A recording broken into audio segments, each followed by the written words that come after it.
morning students আজি আৰু এটা পাজল লৈ আহিছো পাজলটো আগতে চাই লোৱা যদি a = 1 হয় k = 24 হয় তেন্তে k = কিমান ওলাব কৈছে মান কি = কিমান হয় আমাক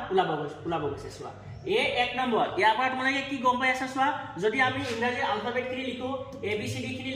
আমি যদি লিখো তেন্তে a আছে এক নম্বৰত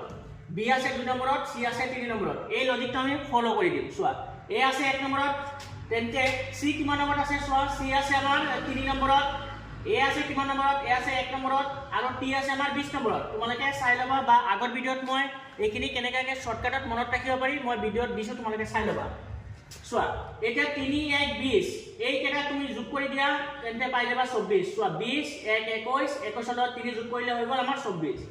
এই একে প্যাটাৰ্নটো আমি ইয়াত ফলো কৰি দিম আমাৰ এনসাৰ ওলাই যাব চোৱা চাও C কিমান নম্বৰত আছে আমাৰ C আছে আমাৰ 3 নম্বৰত O কিমান নম্বৰত আছে O আছে 15 নম্বৰত আৰু W আমাৰ কিমান নম্বৰত আছে W আছে আমাৰ 23 নম্বৰত